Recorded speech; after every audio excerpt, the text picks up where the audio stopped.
BFM Business. Toute l'info éco et business à la mi-journée. 60 minutes business. Stéphane Pedrazzi. Les entreprises internationales implantées en France restent prudentes en matière de perspective. Elles redoutent notamment les tensions sur les chaînes d'approvisionnement et la hausse des prix qui pèsent sur leurs marges et donc sur la trésorerie. On va en parler avec Laurence Fauque, directrice générale de la FICIM, Fédération des entreprises internationales de la mécanique et de l'électronique. Bonjour. Bonjour. D'abord, un état des lieux. Vous venez de publier votre bilan pour 2021. Dans leur grande majorité, vos 417 adhérents ont retrouvé, voire dépassé le niveau de croissance de 2019. Et cela malgré les pénuries de matières premières et les difficultés de recrutement. C'est exact. Elles ont été résilientes, nos entreprises, et donc elles ont en effet retrouvé dans leur majorité le niveau de 2019, sachant que pour certaines encore il y a des difficultés car nous représentons énormément de secteurs et notamment le matériel son et images et lumière liés à l'événementiel qui souffre encore significativement et qui n'a pas retrouvé son niveau. Mais donc, c'est exact. Je vous en prie. Allez-y. Oui, dans le B2C, les activités qui sont liées au consommateur final, la hausse moyenne de chiffre d'affaires est de 7% par rapport à 2019. C'est une belle performance. C'est une belle performance, mais il faut souligner que c'est particulièrement porté par le secteur de l'outillage électroportatif et du jardinage, qui a eu une année record, disons-le, et on le sait tous, compte tenu des travaux faits par à la fois les personnes individuelles, mais aussi les entreprises dans la rénovation. En matière de perspective, on pourrait penser que les entreprises internationales ont plutôt le sourire compte tenu du déficit de la balance commerciale française. En réalité, c'est un peu plus compliqué. Exact. Je vous remercie de nous donner cette occasion de vous exprimer les choses. En effet, c'est vrai que la balance commerciale est très déficitaire, mais en fait, nos entreprises qui représentent des importateurs, essentiellement, sont relativement inquiets pour l'année 2022. Pourquoi ? Parce qu'ils ont des soucis et des problèmes d'approvisionnement avec le fret maritime dont les coûts sont élevés et d'ailleurs à tel point que le fret aérien finit par être concurrentiel par rapport au coût du fret maritime et les retards aussi de livraison qui s'accentuent puisque 6 cargos sur 10 arrivent en retard.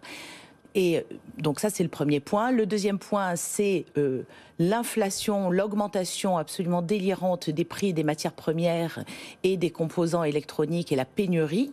Ce qui fait qu'en fait, les prix et ces augmentations aussi doivent être mises au regard des prix et des augmentations de prix qu'ils ont pratiquées, mais qui n'ont pas pu répercuter, compte tenu des augmentations, l'intégralité de ces augmentations. Et donc, ça affecte évidemment leurs marges. Et enfin, nous avons, nous, dans nos secteurs, des emplois très qualifiés, puisque ce sont des cadres à 90%, et il y a une pénurie de main-d'œuvre et de personnel et des difficultés dans le recrutement qui sont énormes et qui ralentissent l'activité. Sur ces deux facteurs, c'est-à-dire pénurie de matières premières et difficulté de recrutement, quand est-ce qu'on peut espérer un retour à la normale ?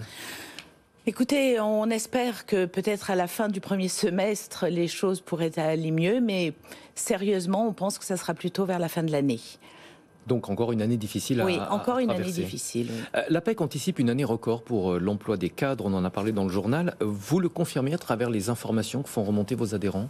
Oui. C'est exact, les cadres sont extrêmement sollicités et les entreprises et nos entreprises font beaucoup d'efforts pour les conserver car c'est la première des richesses, c'est d'avoir des emplois qualifiés.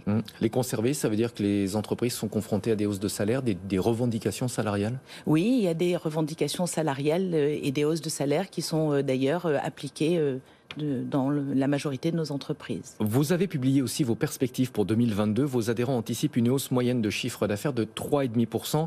Alors évidemment, c'est une moyenne, on imagine qu'elle cache des disparités ? Elle cache en effet des disparités et cette augmentation, elle est essentiellement liée à aux carnets de commandes qui sont très bien orientés. Et donc, ils espèrent que les difficultés que je vous ai présentées, qui sont au nombre de 3, vont s'atténuer au cours de l'année tout de même, pour pouvoir livrer, parce que le carnet de commandes ne fait pas une année. Ça nous permet d'être positif, sans pour autant ne pas être inquiet. 6,5%, je vois, pour la prévision de hausse moyenne de chiffre d'affaires au premier semestre 2022. Quand on voit ce chiffre, on a un petit peu du mal à comprendre les inquiétudes. En fait, c'est parce que les bons de commande sont bien... L'activité est là. Oui. Donc les bons de commande sont remplis, donc ça leur donne une vision positive du premier semestre. Mais en même temps, il va falloir livrer, il faut que les marges soient maintenues et il faut avoir les salariés pour le faire. Donc c'est cette résilience et cette positivité qu'ont tous chefs d'entreprise qui fait que le premier semestre est bien orienté, parce que les bons de commande sont là. Vous avez soulevé un point intéressant, c'est celui de la balance commerciale française, le déficit record. Oui. On a enregistré un déficit record en fin d'année. Est-ce que vous avez l'impression d'être montré du doigt en tant que représentante des entreprises internationales dont, et vous l'avez dit, la majorité sont des importateurs? Écoutez, montrer du doigt, ça c'est pas tout à fait le mot, dans la mesure où en fait c'est pas les importations, on le voit dans nos résultats qui en fait ont augmenté ou ont explosé, c'est surtout en fait les exportations qui ont diminué, ou en tout cas c'est surtout lié aussi à l'importation dans l'énergie. Oui, donc ce sont des secteurs qui ne nous touchent pas.